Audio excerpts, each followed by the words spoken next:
After dealing with the wife-crazed 59, Bok Vu finally continued his journey. But this time, everything was different. He was utterly alone, under the dim light of an old TV in the crude port of the tower. Lu Tran too, the guide, received news that Bok Vu was about to leave the tower. This journey seemed to carry a new hue, as Bok Vu faced the challenges awaiting him all by himself. He silently took out the walkie-talkie and said a few words. Instantly, the colossal screen in the square shifted its content, disregarding the previous reactions of the advertisers. As Bok Vu reached the exit at the eastern square of the tower, he tightly grasped the guiding wheel he had received from Hospital Number 9 during his last visit. This wheel had now become a vital tool for his new journey. His gaze fixed ahead, ready to confront the unknown challenges that awaited him.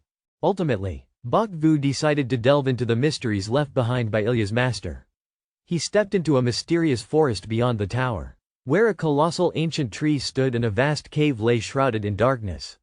Inside, 3 figures sat there, their faces pale, struggling to regain their breath. After a moment, the one in the red cloak, with shimmering golden hair, stood up and turned to remind the other 2, "Stay calm. Do not let the past haunt us." Yet, the green-haired boy trembled incessantly. Beads of sweat mingled with rainwater fell from his brow, blending into the thick fear that permeated the air. Clearly, everyone was battling the monsters within themselves. "Captain, I am truly terrified. Are we going to die here? Ba Jia and Ma Tu Xie have already." The youth could no longer suppress his fear, each quivering word heightening the tension in the atmosphere. "If you can't calm down immediately, I will have no choice but to throw you out of this cave." The golden-haired captain barked, his gaze sharp as a blade. The youth opened his mouth to say more, but Tok Bang swiftly covered his mouth, preventing the fear from spreading. No one in the group could endure more panic, as danger loomed around them, like a storm poised to erupt. "That monster will track your scent and find you. Like an insomniac who, the more he forces himself to sleep, the more excited he becomes." None of the 3, not even the golden-haired leader, could maintain their composure. Meanwhile, the injured bald man, engulfed in despair, spoke tremulously. "Boss." The air in the tree cave thickened unbearably, all feeling the imminent danger approaching. Yet none knew what to do to escape this nightmare. "The wheel of our return has been completely shattered by him. Perhaps now, the only thing we can do is sit and wait for death to knock at our door."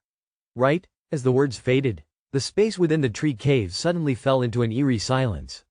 4 hours ago, the group of 5 had set foot in this forest. The one with the keenest perception in the team was none other than the bald man with glasses.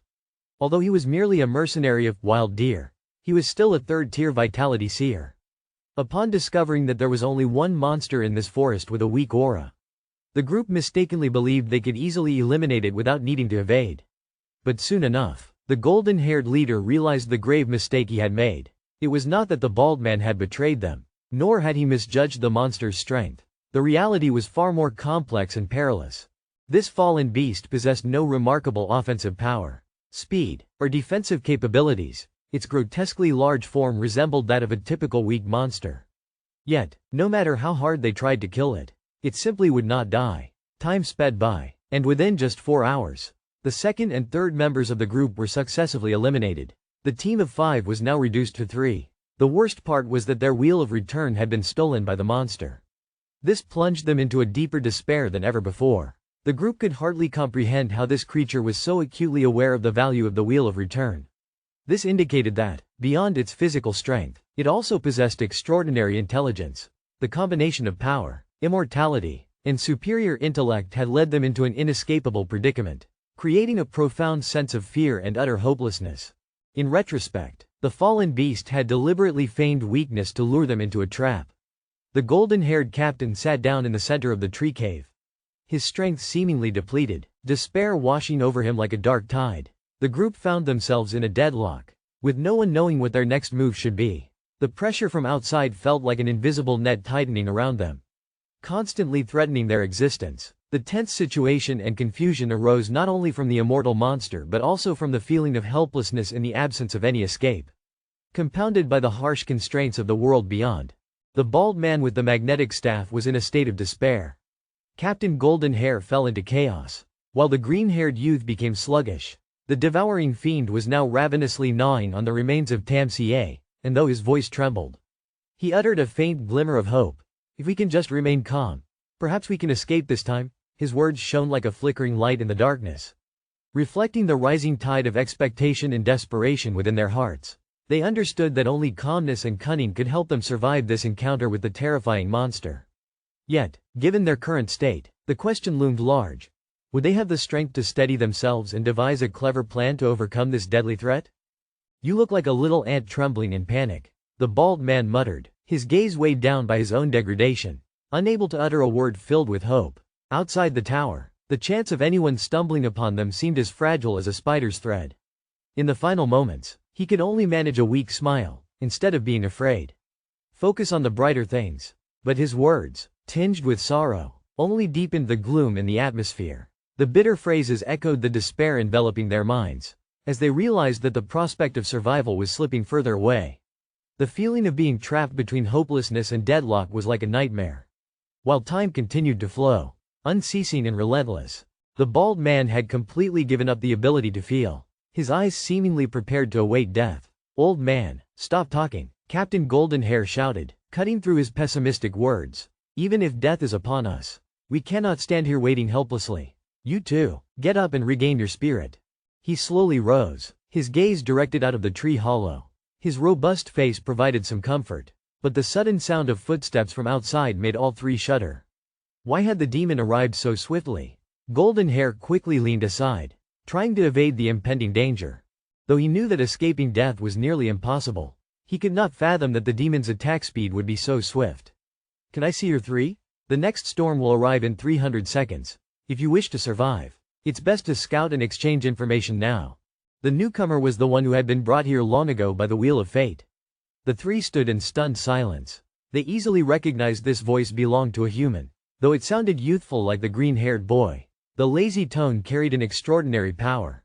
As the three emerged from the hollow, they beheld a masked figure, cloaked in brown robes, another bizarre creature. They exchanged bewildered glances. Meanwhile, the masked figure's eyes gleamed with madness. Why had the team of 5 now dwindled to 3? Why did the feeble demon keep countering relentlessly? Why was the Wheel of Return destroyed? What pains lie behind the bald man's facade? Beneath his robust exterior lurk secrets unknown to all. Is all of this a distortion of humanity or a decline of morality? "Welcome to the world of the Seventh Gate. Who are you?" The voice belonged to Duong Chan, the muscular captain of a 5-member team, his strength reaching the pinnacle of Tier 3. It is regrettable that Hollywood closed its doors 700 years ago. No longer producing films about Wolverine, otherwise. With this imposing physique, it would be a waste not to act. I must remind you, he has just come up with a dangerous thought. He wants to kill you and seize your Wheel of Return. But right now, he is in utter turmoil. Bok Vu glanced at the notes in his hand, then gently placed his hand over the muzzle, thwarting Duong Chan's intentions. He showed no surprise at the man's thoughts. 2 of your teammates have already died due to your underestimation. Your Tier 3 strength is inherently weak. And moreover, you seem poor at navigation. It would be wise to think carefully, lest you make decisions you will regret later. Duong Chan was astonished that Bok Vu could discern his Tier 3 strength with just a glance. Could this be a master of perception at level 4? He pondered, concluding that this person was formidable. And he holstered his gun, secretly thinking that a mere perception user could not venture into such a perilous area unassisted. Bok Vu successfully sheathed his sword and turned his gaze to the bald man. Luong Nok possessed Tier 3 strength, had contemplated death, yet now, his will to live was stronger than that of the other two. So intense that he would do anything to survive. You would do well to remember what I am about to say. For at the end of this trial, you will face a choice, Bok Vu declared, then glanced at the notes with a hint of exasperation. This damn choice again. He still did not know what sort of question it would be. Next, Bok Vu's gaze shifted to the third individual, Tan Lang, who held Tier 2 strength. The imagined subject hailed from Egypt, with blue eyes and white magic. His attack power ranged from 2.800 to 3.500. The racial requirement was acceptable. He was the shyest and gentlest among the trio. Also the most ordinary, he possessed a series of intriguing abilities. The Wheel of Tragic Fate number 777. Alright, although he appears perverse, this person is still far from Thuong Tiu Li. At best, he is merely a bizarre fantasist about the opposite sex in a 2-dimensional world. The masked figure withdrew his gaze and made a gesture. If you wish to survive, it is best to keep your trivial thoughts locked away. You may call me Constantine. The masked one is not a relic. Yet it appears that my fate is intertwined with these individuals. Why does the youth of spring tremble? Tears cascading like rain? Why does the bearded man appear so frightfully pale? As if bloodied by the petals of a pear blossom? Is it the perversion of the disciple or the distortion of the monster? Welcome to the realm of the seventh disciple. The masked one navigated through the teacher Elijah's pulling wheel alone to arrive here, only to find that this forest had already been explored. Moreover, Prell's gaze warned him that he must save these 3 souls. For these 3 correspond to 8 different fates. Each fate bears a distinct reward: wealth, fame, knowledge, rare artifacts, or a series of mundane abilities. Each choice could lead to entirely different outcomes, signifying 2 fates of life and death. One death alone can branch into 3 different paths. 2 deaths are no less intricate. This area of the demon is truly fascinating. The masked one glanced at the notes and sighed, as if facing a nightmarish game. After all, this clearly is a demon that delights in toying with destiny. At that moment, Yang Zhen, the formidable man, stepped forward, interrupting the masked one's train of thought. He hoped the masked one would lend him the wheel to return, so he could summon aid himself from the tower. But before he could finish his sentence, the masked one coldly interrupted, declaring that he was untrustworthy. Though the reasoning seemed sound, Yang Zhen found it hard to understand such suspicion. Returning and using the signal to summon aid was the best choice. Moreover, he had 2 brothers here, leaving no cause for concern about not being rescued. He could only argue loudly with the masked one. After all, he wasn't desperate enough to risk engaging physically with the masked figure. The previous statement struck him like a dagger, clarifying the strength he was up against. The masked one showed no anger, merely stating, "There is no opportunity." The demon's sense of perception was razor sharp. Finally, he asked them if anyone had pondered why a clever demon refrains from killing. Yang Zhen was pulled back to reality by the masked one's question, and he could only speculate that this demon possessed a certain intelligence. The deeper reasons eluded him, for it reveled in the fear and despair of others. The masked one's tone remained gentle, yet it bore a chilling cruelty. For the demon, the more fear you harbor, the deeper your despair, the more negative thoughts you entertain before death, the more exquisite the flavor it savors. To destroy your means of return, to play cat and mouse with you, is merely to make the feast all the more delectable. This segment dripped with the cutting tone of the masked one. That sent chills down the spines of the 3. The boy Tan Lang even collapsed onto the ground. Perhaps, this was for the best. You don't have to force yourselves to hide the fear within, for it is unnecessary. At this moment, if we, the prey, had one among us who fled, I can assure you it would immediately go berserk, devouring the rest of us. Do you still wish to call for help? The masked figure paid no heed to Tan Lang, continuing to sketch out its own speculations. However, if that were the case, it would sense that he might run away, fearing that he would consume us all. Duang Chan, true to his role as leader, quickly grasped the core issue. It cannot sense me. Regarding this, the masked figure remained even more composed. The answer was quite simple. Bok Vu was utterly unafraid, facing the wicked monster without a hint of worry. He did not care about the reliability of the 3 with Duang Chan, but instead pressed deeper into the forest. He was determined that it was time to uncover the secrets of this place and eliminate the vile creature. Duang Chan had yet to recover from Bok Vu's strange declaration when he heard him assert that he would destroy the evil creature. An incredulous feeling surged within him, yet Bok Vu understood that time waited for no one. The 3 others were suspended in midair, awaiting salvation. If he were to be captured again, his fate would be sealed. He glanced at his pocket watch. Only 2.5 minutes remained of the rain. They needed to find the next hiding place. Why would they think there was another refuge here? Duang Chan watched as Bok Vu moved away, unable to suppress his curiosity. They had just discovered a large tree hollow, eerily familiar. Do you know what state those peculiar hunters prefer their prey to be in? It is not one of despair, waiting for death. Rather, it is one of hope, desperately thrashing in the throes of life. In other words, if there was only one wicked monster in the entire forest, why had it not filled these hiding places over the years? Perhaps it had intentionally left them behind. Look closely around you. The spacing between the trees was remarkably uniform, and the area covered by the canopy was identical. For that vile monster, these tree hollows and hiding spots were like the disciples under the hand of Zubaji. Only it could perceive the joy they brought. Duang Chan and the others listened to Bok Vu's explanation. Gradually, they began to understand, coupled with the experiences they had just endured. They started to admire Bok Vu. By the way, did you encounter acid rain in the shelter? After a moment, Bok Vu, who led ahead, suddenly asked. In some remote corners of the world, acid rain is not uncommon. But for Duong Chan and his companions, this was the first time they had witnessed such a powerful downpour. Duong Chan quietly recalled the recent events, emotions surging within him, yet he gently explained. It was a corrosive liquid, resembling droplets of rain, yet it posed no harm to the plants upon contact. Initially, we were 5. Among them was Kai Vu, whom we believed to be like any ordinary person, preparing for an expedition. But in a sudden twist, in the blink of an eye, Kai Vu peeled away a layer of skin from him, causing him to collapse outside. The remaining group was swept up in a wave of chaotic emotions. When the wicked monster emerged, it seemed ready to flee, but in reality, it was frail, its speed and power insufficient, leaving them with a sense of safety. We can prevail, can't we? As he spoke, Bai Vu discovered a place resembling a cave. He cleared away the branches and fallen leaves surrounding it before turning to Yang Zan. Intriguingly, this cave was nestled beneath the shade of the trees. Yet he did not wait for Yang Zan's response, calling the 3 others to follow immediately. For in his eyes, he had perceived that this place held no wicked monsters, only a skeletal relic from the sea awaiting discovery. We might uncover some clues from its remains. However, the best course of action is to be swift. As Dan Delaire had begun his search for the next meal, the countdown timer showed 400 seconds remaining. Bai Vu glanced at the name in the notes and realized that Dan Delaire must indeed be the 7th disciple. The bald figure was watching from above.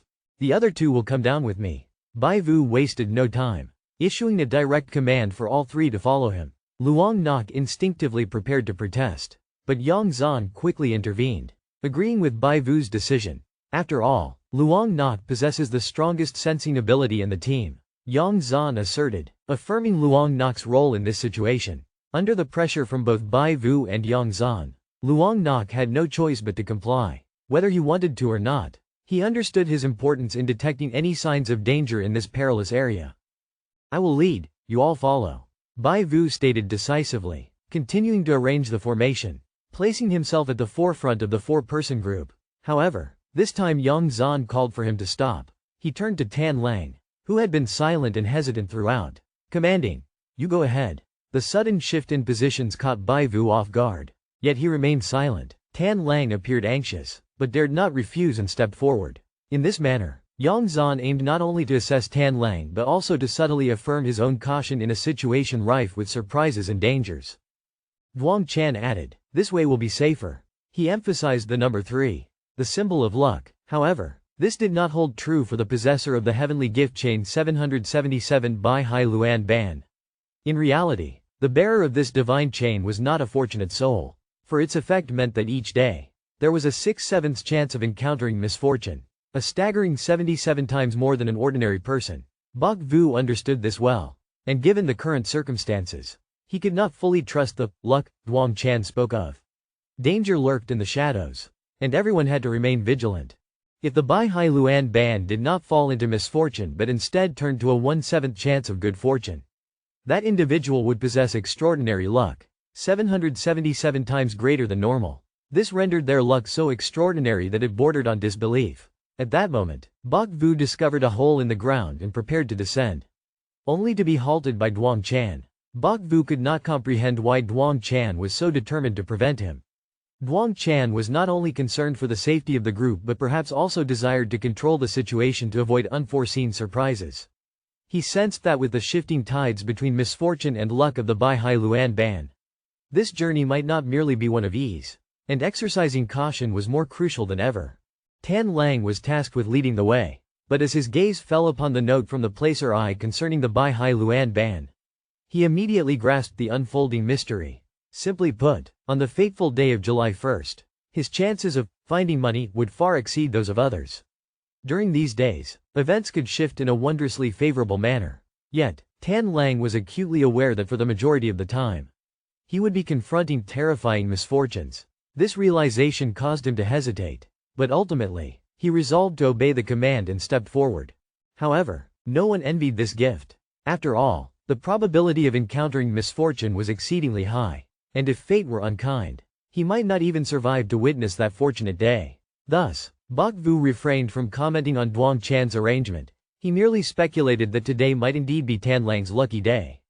Moreover, today he had sacrificed 2 comrades, and those sacrifices brought forth boundless strength. Perhaps Tan Lang would experience some kind of miracle today. In the cavern, which was not at all dark, strange luminous red mushrooms blossomed brilliantly upon the walls, crafting an air of mystique.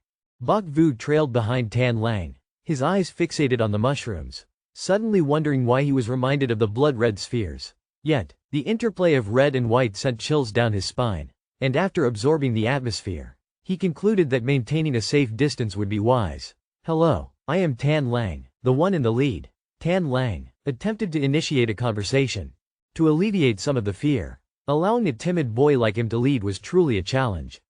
It would be best to move a little faster, for the bald-headed boy might soon sense something amiss. Yet, Bok Vu had no intention of comforting the child. The warning time from Piriel's eyes was merely 6.5 minutes. This cave resembled a winding tunnel, devoid of any branching paths. In other words, if one wished to hide here, there would be no escape route. Coupled with the torrential acid rain outside, Bok Vu began to feel an unsettling ambiguity regarding this dense jungle environment. But before he could ponder further, Tan Lang, who was ahead, suddenly screamed, startled by something that made him stumble back a few steps, nearly losing his footing. Bok Vu, having been forewarned, felt no strangeness and immediately pushed Tan Lang aside. Moving forward, there lay the skeleton of a woman who had perished over 200 years ago.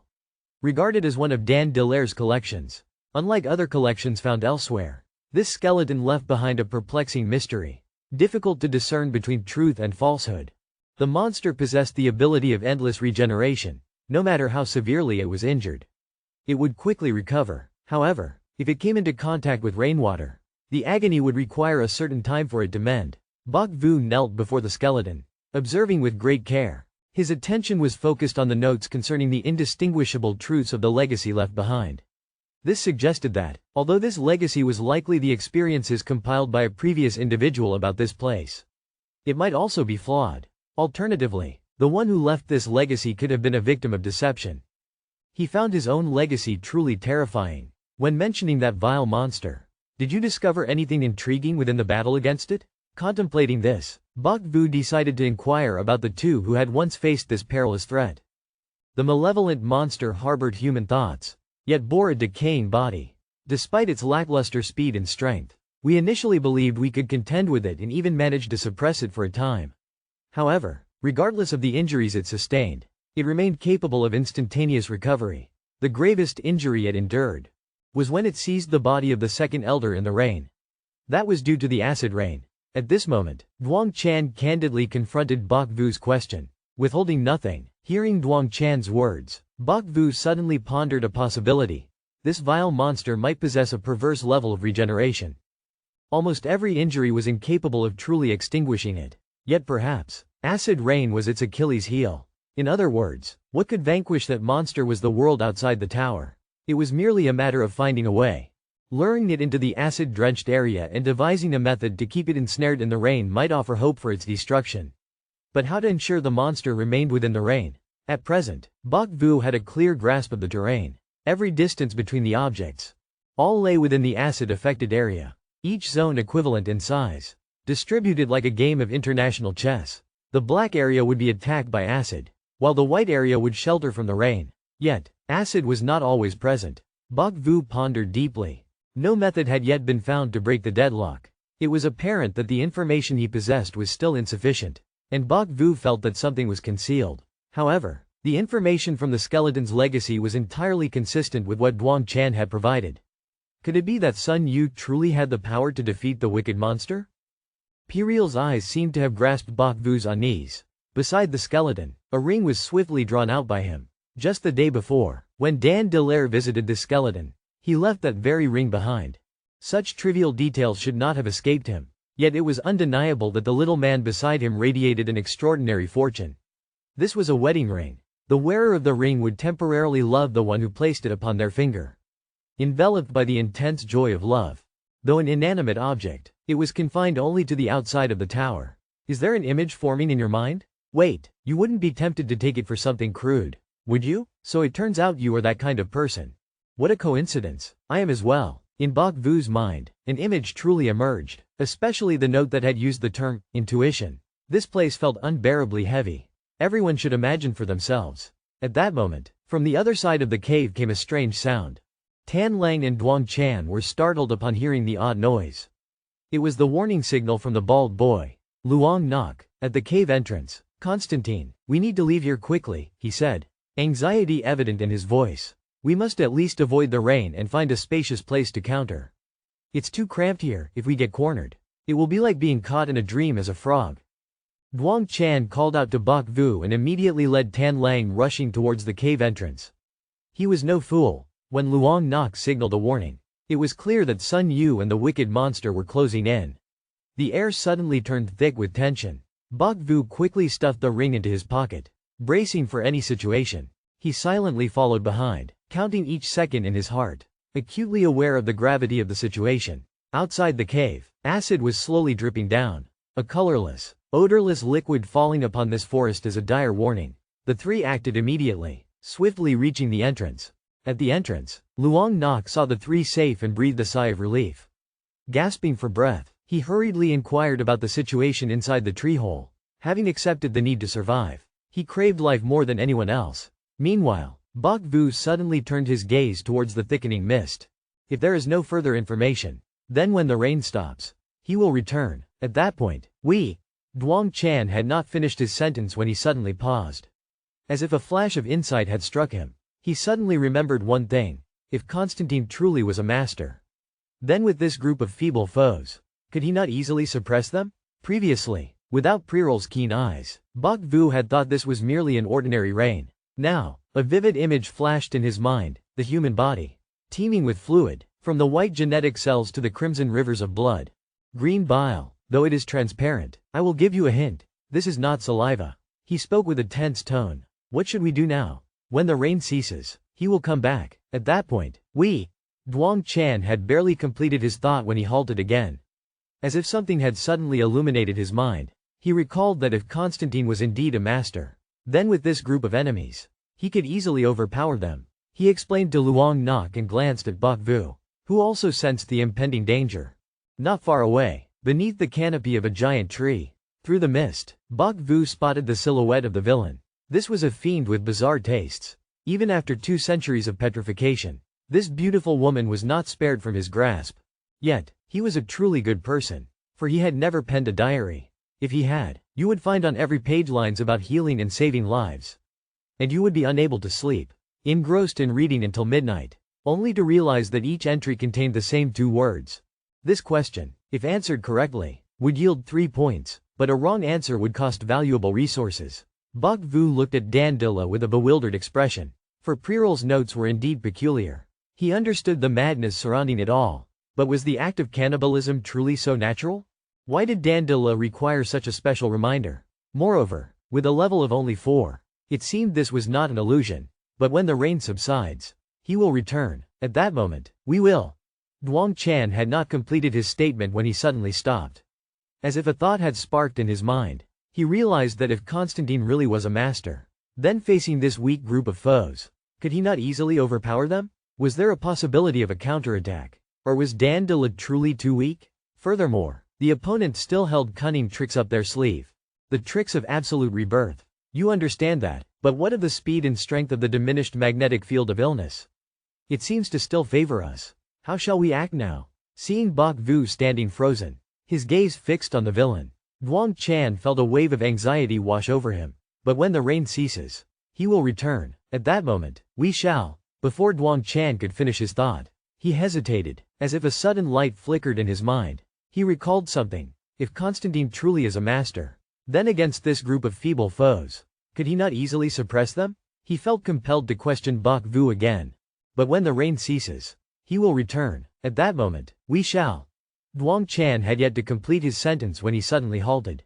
As if a new idea had sparked in his mind, he remembered that if Constantine was indeed a master, then facing this weak group of enemies, how could he not easily subdue them? He could not help but turn back to ask Bok Vu. At present, under the influence of the acid rain, the enemy remained momentarily still. We too can do nothing for now. Finally, Bok Vu regained his composure and responded. But when the rain ceases, he will return. At that moment, we shall. Duang Chan had yet to finish speaking when he paused again. As if another thought had illuminated his mind, he recalled something. if Constantine truly is a master, then facing this weak group of foes, why could he not effortlessly overpower them? Yet, regrettably, he still could not find the answer. But when the rain stops, he will come. At that moment, but when the rain ceases, he will return. At that moment, Duong Chan had yet to finish his sentence when he suddenly fell silent. As if something had just flashed in his mind, he suddenly remembered something. If Constantine truly is a master, then facing this group of weak enemies, could he not easily suppress them? He had not completed his thought when he abruptly went quiet. He suddenly realized that if Constantine is a master, then facing this weak villain, could he not easily dominate? Bok Vu understood his thoughts. But when the rain ceases, he will return. At that moment, Duong Chan had yet to finish his sentence when he halted once more. As if something had just sparked in his mind, he suddenly remembered something. If Constantine truly is a master, then against this group of weak enemies, could he not easily suppress them? Yet, he did not wish to engage with the villain. Now was not the time to leverage his advantages. He candidly stated that the villain's fighting style was quite ordinary. In this chessboard terrain, he could not catch up with us. We merely needed to play a game of hide and seek. We shall delve into the hidden places. But on our journey to the refuge, one must remain to restrain him. The reason Bai Wu hesitates to confront Dandila is not only due to his formidable skills but also because of the tricks of his magnetic field. This might indeed be the reason. Yet, when the rain ceases, he will return. At that moment, Yang Zhen was cut short. As if a flicker of realization had flashed in his mind, he suddenly recalled something. If Constantine truly is a master, then facing this group of weak foes, couldn't he easily overpower them? Our three companions were thwarted from escaping. As long as you maintain a certain distance from Dandila, he will be utterly oblivious to your presence. Yet, when the rain ceases, he will return. At that moment, Yang Zhen was again interrupted. As if another spark of insight had illuminated his thoughts, he recalled, if Constantine was indeed a master, then facing this group of weak adversaries, couldn't he effortlessly suppress them? This person is none other than him. But when the rain ceases, he will return. At that moment, Yang Zhen was once more interrupted. As if a realization had struck him, he thought, if Constantine truly is a master, then facing this group of weak foes, couldn't he easily dominate them? At this moment, he was completely bewildered. Why must a master like him be tasked with blocking bullets? Furthermore, he is now under pressure from the external magnetic field. Regrettably, he dared not confront Bai Wu directly, only alluding to his own external field. Bai Wu partially grasped his thoughts. Yet, when the rain ceases, he will return. At that moment, Yang Zhen was halted once more. As if another flicker of realization had illuminated his mind, he recalled, if Constantine truly is a master, then facing this group of weak adversaries, couldn't he easily suppress them? At this moment, he continued to explain his plan. The wheel of return in my hands is our hope for survival. Anyone among you holding the wheel will attract the attention of the evil. Only I remain unaffected. Thus, unless you desire not to return, the task of restraining must fall upon you. Bai Wu waved his hand in front of him. But when the rain stops, he will return. At that time, Duan Zhen couldn't finish his sentence before suddenly stopping. As if something just flashed in his mind, he suddenly remembered something. If Constantine was truly a master, then facing this group of foes with weak combat power, couldn't he easily suppress them? The chaos was merely a shift in your perception of direction. Thus, among the three of them, he was the easiest to deal with. He just needed to find a reference point and clarify the current level of deviation. The rest would depend on his eyes and mind to coordinate and adapt. Speaking of which, Bai Wu began to teach. But when the rain stops, he will return. At that time, Duan Zhen couldn't finish his sentence before suddenly stopping. As if something just flashed in his mind, he suddenly remembered something. If Constantine was truly a master, then facing this group of foes with weak combat power, couldn't he easily suppress them? It was a method of adjusting his sense of direction. After all, he was familiar with this magnetic field. Meanwhile, Qin Ling and Liang Yu looked at each other in confusion. In their eyes, Bai Wu's identity was even more mysterious. They always felt that Bai Wu seemed to know everything. 5 minutes later, but when the rain stops, he will return. At that time, Duan Zhen couldn't finish his sentence before suddenly stopping. As if something just flashed in his mind, he suddenly remembered something. If Constantine was truly a master, then facing this group of foes with weak combat power, couldn't he easily suppress them? He donned a mask. Under Bai Wu's guidance, Duan Zhen suddenly realized that he had grasped some mysterious law. I don't know how long I can hold him back, but I will fight to the end. he asserted, stepping towards the edge of the canopy, his gaze directed towards the dandelion. Duan Zhen was not one to give up easily. And in his heart, Constantine's words contained reason. Duan Zhen, you can definitely get us out of here, right? Finally, he turned back, his gaze inquiring, awaiting an answer from Constantine. Constantine coldly replied, is there any other choice? However, deep down, Bai Wu remained vigilant towards these three. He knew that in such a dangerous environment, blind trust could turn into a deadly trap. Bai Wu was always ready for any situation, be it betrayal or another looming threat. Bai Wu always maintained a cautious demeanor towards Duang Chan and Luong Nok. Although the notes he received were often not serious, they were never meaningless. He vividly recalled the first time he saw the three emerge from the tree cave, where the notes particularly emphasized Luong Nok, the bald man, alongside Duang Chan, who always presented himself as a player from Los Angeles. He understood that there were still secrets yet to be unveiled in this plan. A round or challenge that was fast approaching. This only heightened his vigilance, especially since these small clues could pertain to a significant move he had yet to grasp.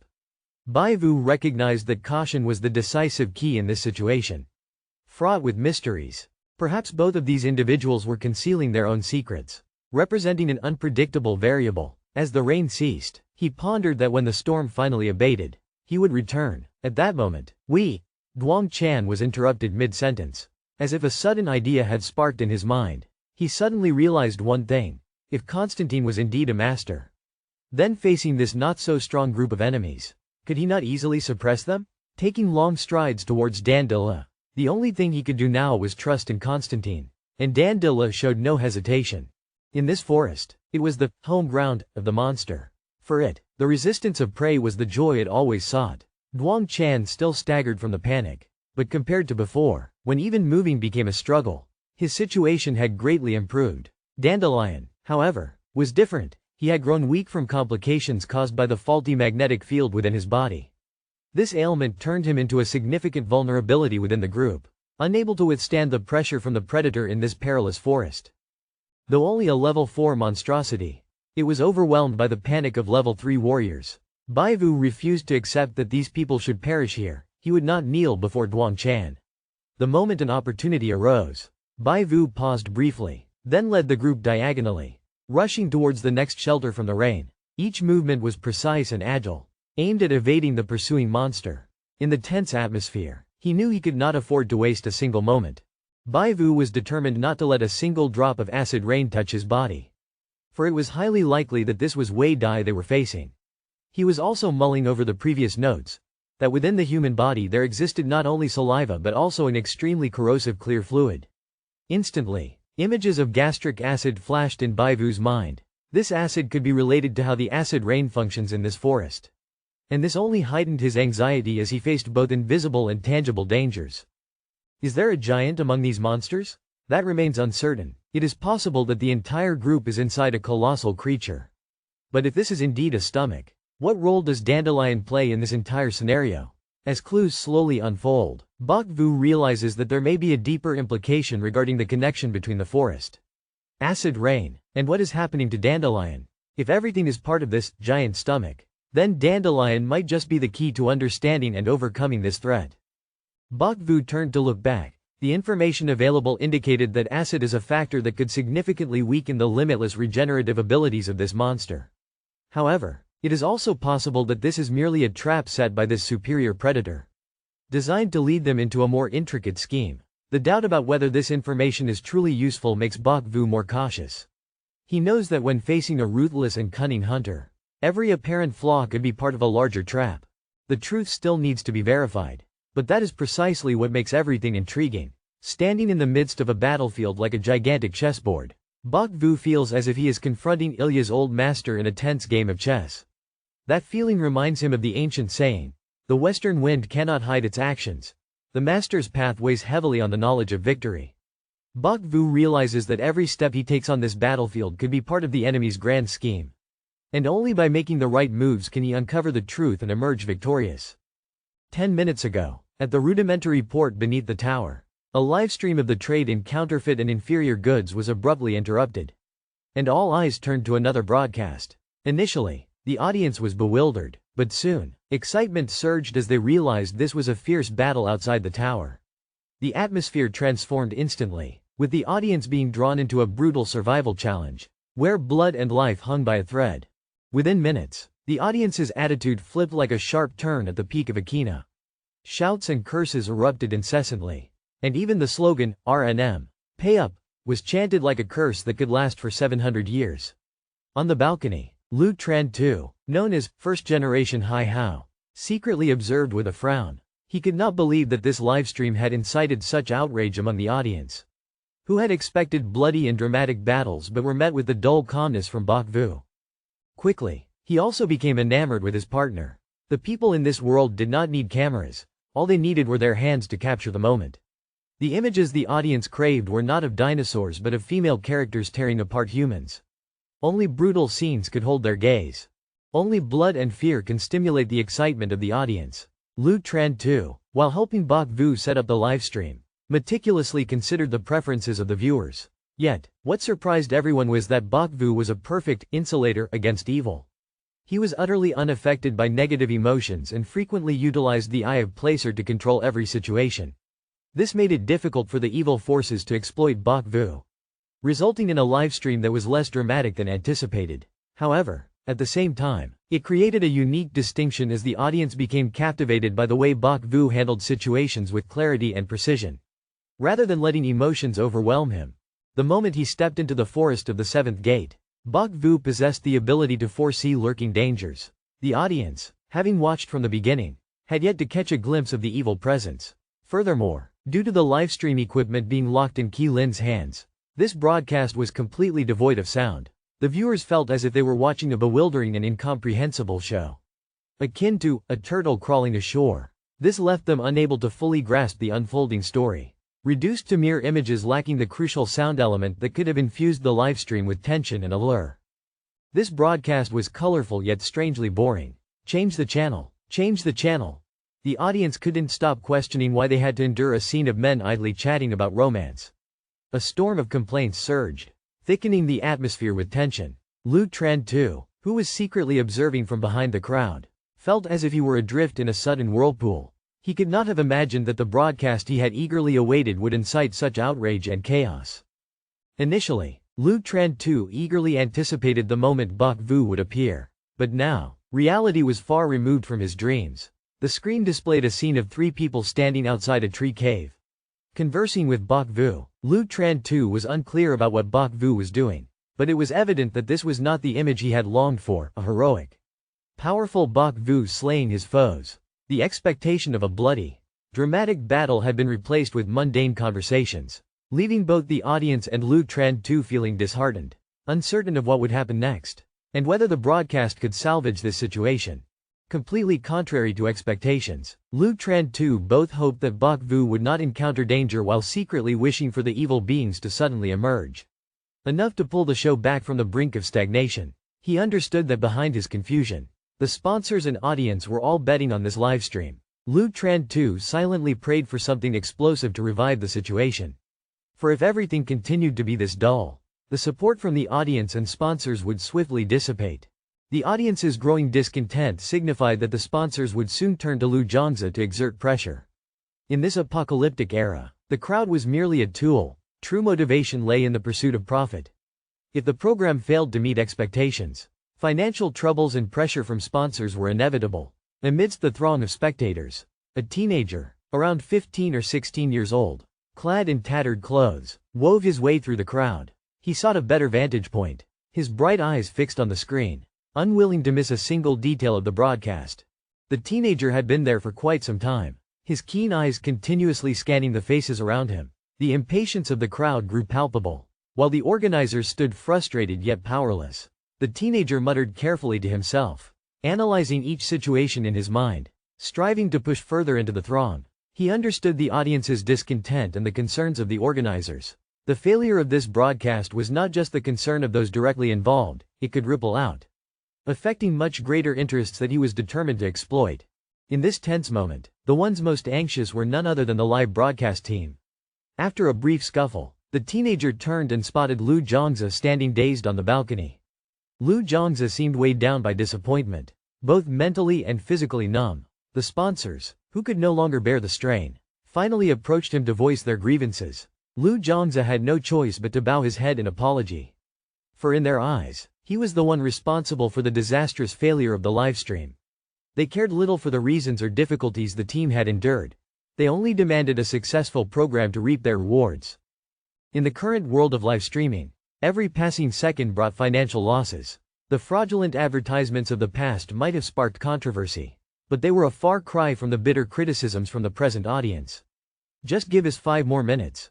Just 5 more minutes, Lu Zhongze pleaded with the sponsors. Despite the heavy burden of pressure, he had no intention of giving up. He knew that if he could turn the tide in this fleeting moment, the program could still be salvaged, and he would have a chance to redeem himself before the sponsors. Now, the only thing Lu Zhongze could do was beg the sponsors for an opportunity. Once hailed as the first generation of Hai Hao, he now stooped low, stripped of all pride. At that moment, a furious shout erupted from behind. "What are you doing? Stop him!" Both Lu Zhongze and the sponsors were startled. Turning to look, the shout came from a member of the livestream team, who had just uncovered something unusual. This unexpected situation intensified the atmosphere, forcing them to focus on the newly revealed discovery. One could see a staff member desperately trying to prevent a reckless youth from charging in. The boy shouted loudly, "My sister told me to come and voice over the livestream. I can make everyone excited instantly." The teenager yelled while struggling, continuously persuading Lu Zhongze. "Things are already dire. Just give me a chance. This could change the landscape instantly." Proving they have high expectations for this livestream. "You don't want the program to fail, do you? The sponsors will come to you to discuss changes." Lu Zhongze paused. He was startled, though he did not know who this boy was. What he said was profoundly accurate. "Wasn't the sponsor right here? You go down. Leave this place to me." Lu Zhongze immediately stopped the staff. What this boy wanted to do didn't matter, as long as he didn't have to keep begging. "My name is Deep V Min. Please, give me a chance. I won't take any money.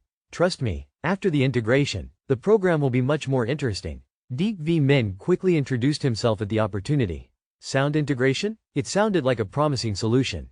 Lu Zhongze, a sharp-witted woman, quickly recognized 3 important things about this young boy. His gaze was like a sharp blade.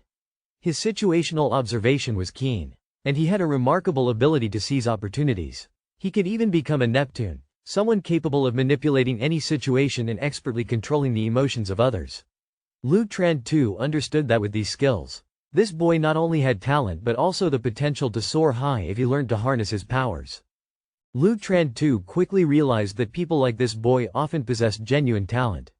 "I will give you a chance," she asserted, gripping Deep V Min's hand tightly. "But I have one condition. That strange masked man, named Constantine, you must pay special attention to him." Deep V Min immediately responded, "I understand, leave it to me." He knew how to create powerful effects and was ready to adjust the content to achieve the desired outcome. Especially with the character Constantine emphasized as a crucial highlight. After receiving assurance from Deep V Min, Lu Zhongze promptly led him behind the stage. The crowd's cheers echoed like a storm sweeping away everything. They suddenly realized that the previously deceitful streamers were, in fact, talented individuals they had once admired. But then, the atmosphere fell silent for a few seconds. As from the TV wall came the sounds of insects chirping, wind blowing, footsteps, and even the sound of heavy breathing. Act Doa was right behind us, close at hand. Now, we had to find a hiding place immediately. On the screen, Bok Vu also emitted some sound, signaling that the situation was becoming more serious. And the outstanding performance of Deep V Min was just beginning. According to the information available, this place concealed a priceless treasure.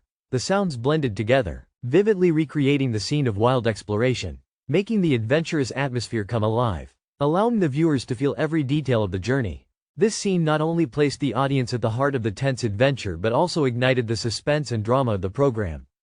"Follow me, I sense he is nearby. An invaluable treasure, if found, will make us rich." It started with a video clip, but the content was entirely woven through the voiceover. Deep V Min's performance was utterly different from Bok Vu's real-life experience.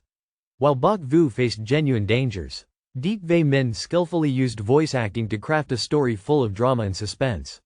The tale that the audience followed through the video was not merely an adventure, but a treasure hunt, intricately spun from rich imagination and finesse in storytelling, giving viewers the sensation that they were partaking in this perilous and wondrous journey. This voice was now worlds apart from the confident introductions Deep V Min used to make. as if 1,000 miles lay between them. Yet, Lu Tran too remained unfazed. All he needed was a blockbuster broadcast.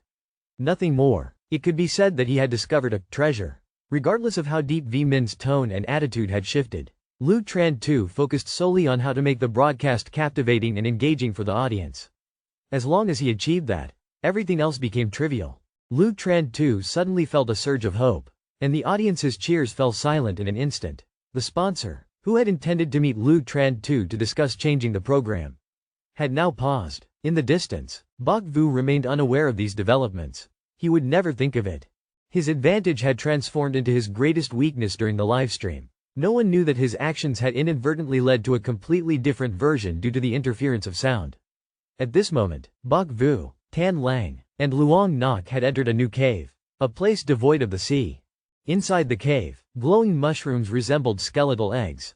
As you explored this area, you would realize that the trees, the grand tunes, and the mushrooms each played a distinct role. Before the entrance of Constantine's cave lay a strange notebook, akin to a charm. Luong Nok held the sole trophy of this journey, conversing with Bok Vu. Alas, Bok Vu could not decipher the symbols within. It seemed they bore a resemblance to certain markings from Hospital Number 9. The information in the annotations was equally startling, simply stating that this was the holy scripture of Dandelion.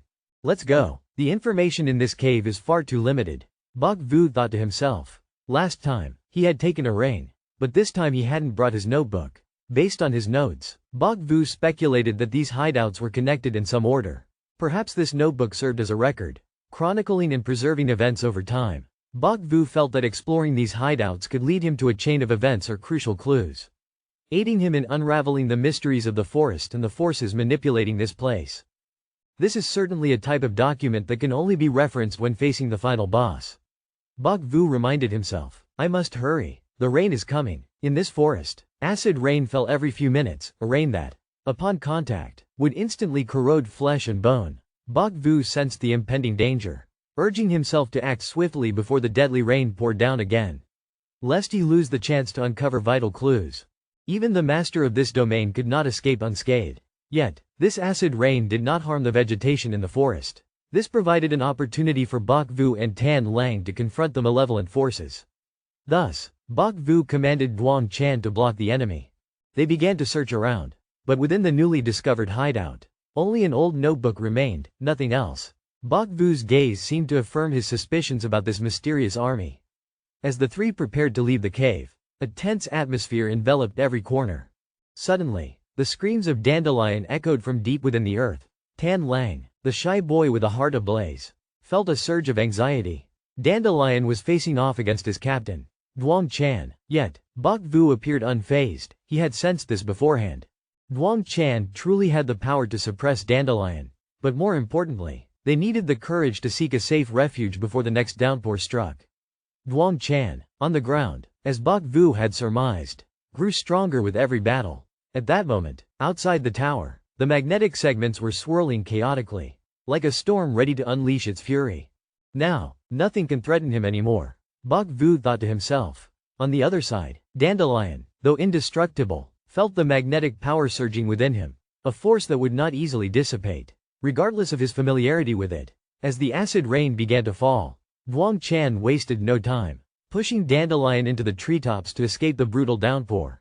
Duong Chan understood that if Dandelion came into contact with the acid rain, there would be no hope of saving him. The acid rain continued to pour, bringing death and corrosion in its wake. Time was slipping away, and they needed to find safe shelter immediately. Dandelion seemed utterly unaware, or perhaps he simply disregarded the wounds inflicted by the acid rain. Lost in his frenzy of attack, he swiftly stepped out of the safe shadow of the canopy, where not a single drop of acid rain could reach him. Duong Chan had made every effort to pull him away from the perilous zone. But Dandelion, consumed by his own madness, paid no heed to the impending threat. Now, only the instinct for survival remained amidst the acid rain, and time flowed swiftly. The acid rain did not come gently, it descended like an unexpected storm. The acidic droplets fell upon his body, and that very sound echoed as the cry that Bok Vu and the others heard in the cave. Bok Vu, where they stood, was situated close to Duong Chan's area. That sound was not a message for Bok Vu, who was calculating the time, but it proved that the acid rain was indeed the best way for Dandelion to confront at this moment. Simultaneously, it indicated that for at least a brief period, Duong Chan could be safe, buying time for the other teammates. Bok Vu and his group continued deeper into the forest when they unexpectedly discovered another hiding spot. This time, it could not be said that it was merely Tan Lang's luck. For the treehouse loomed clear before their eyes. It stood out so prominently that the entire group felt as if they were walking into a trap, easily becoming targets for the attacks of Akdoa. Yet, Bok Vu was resolute in his determination to explore within. An idea suddenly sparked in his mind, and he quickly signaled Tan Lang to follow him. However, before entering, Bok Vu commanded Luong Nok, the bald man, to stay at the foot of the tree to keep watch, ensuring they were not caught off guard from behind while investigating this mysterious abode. Luong Nok held no doubts about Bok Vu's decision. To him, this treehouse was all too obvious, resembling nothing more than an unsafe trap for hiding. Rather than confront the unknown dangers lurking nearby, detaching from the situation as Bok Vu suggested seemed far more sensible to Luong Nok. This thought put him at ease, and Bok Vu exhaled a sigh of relief. In truth, the watch duty was merely a pretext. Bok Vu truly wished to separate Luong Nok and Tan Lang for a while, as it pertained to a crucial judgment weighing heavily on his heart. He needed time to contemplate the troubling doubts gnawing at his mind.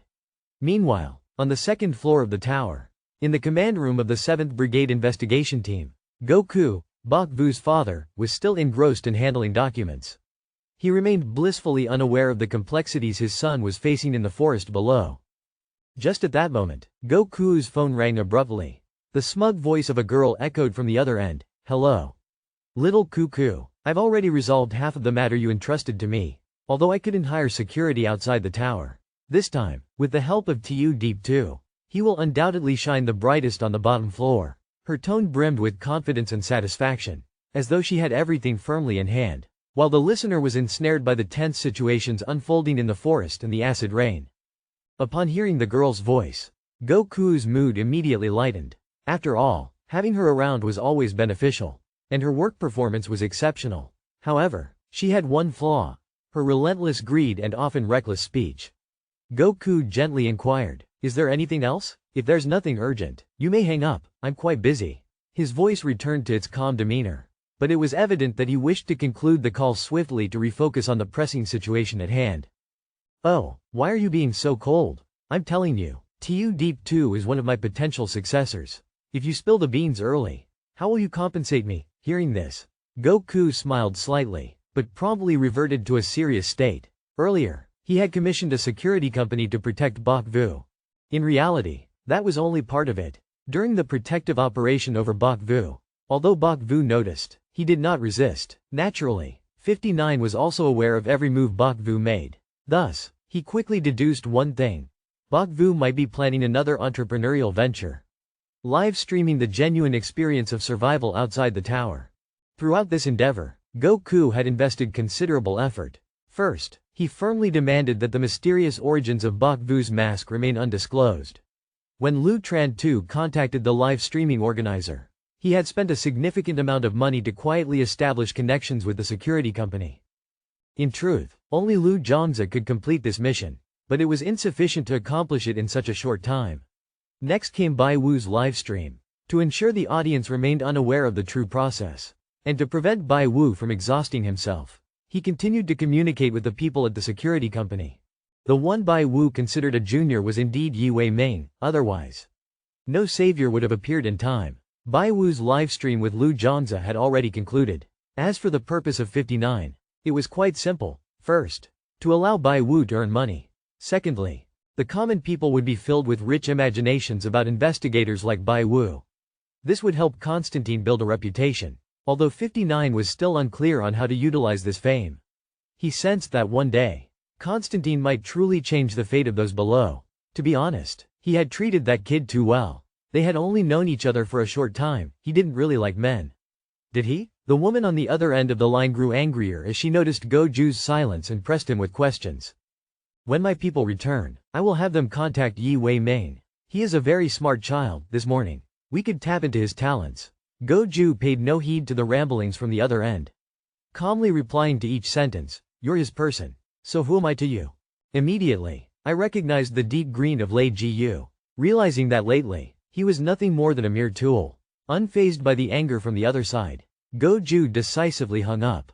His expression that of an anonymous woman. What he truly thought, perhaps only Bai Wu, who was in the forest outside the tower, would know, using the eyes of Prel to foresee. Yet at this moment, the annotations in his eyes became even more intriguing. Welcome to the house in Dandelier, a place that holds the items needed to overcome the challenges ahead.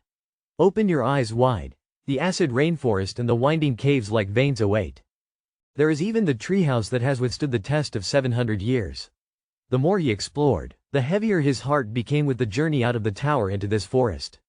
For instance, why were Yang Zhen and the three others here? Was it by chance that the rules outside the tower had brought them here? Or has everything been arranged in advance?